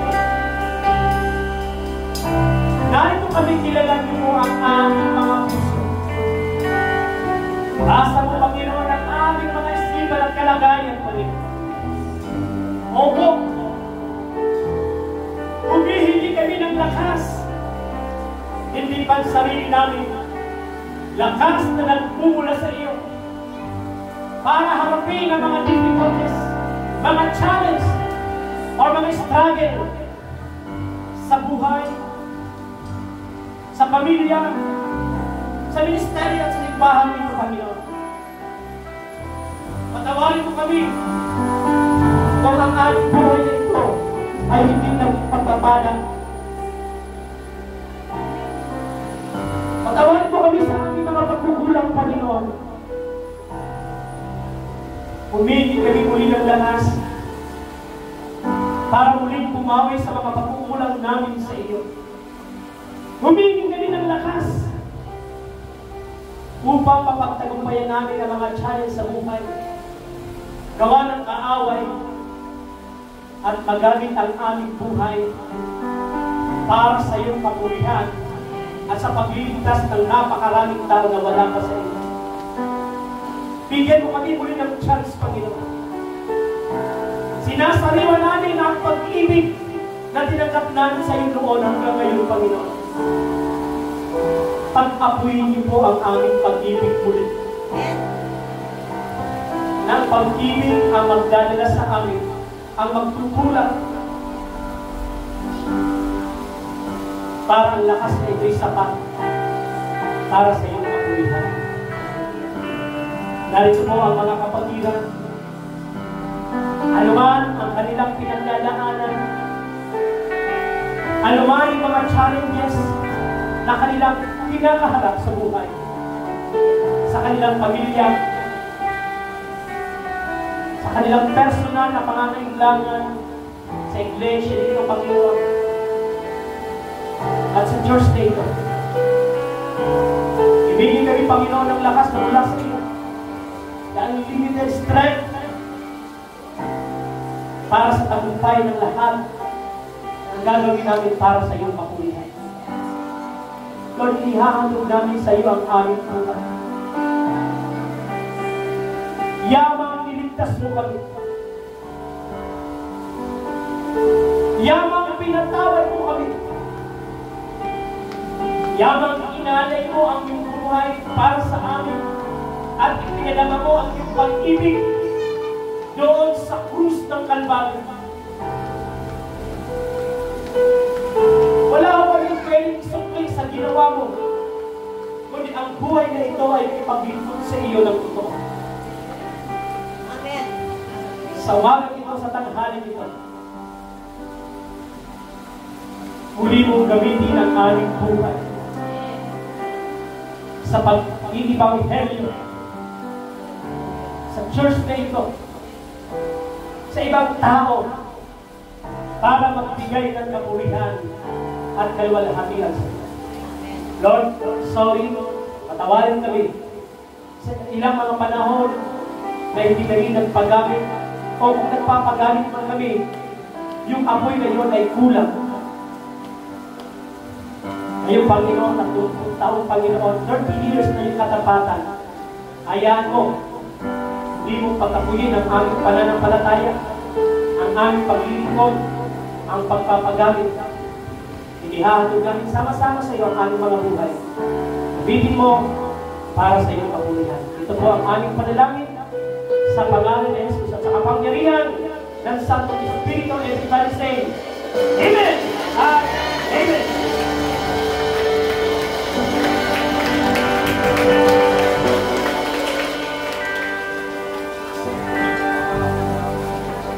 And the church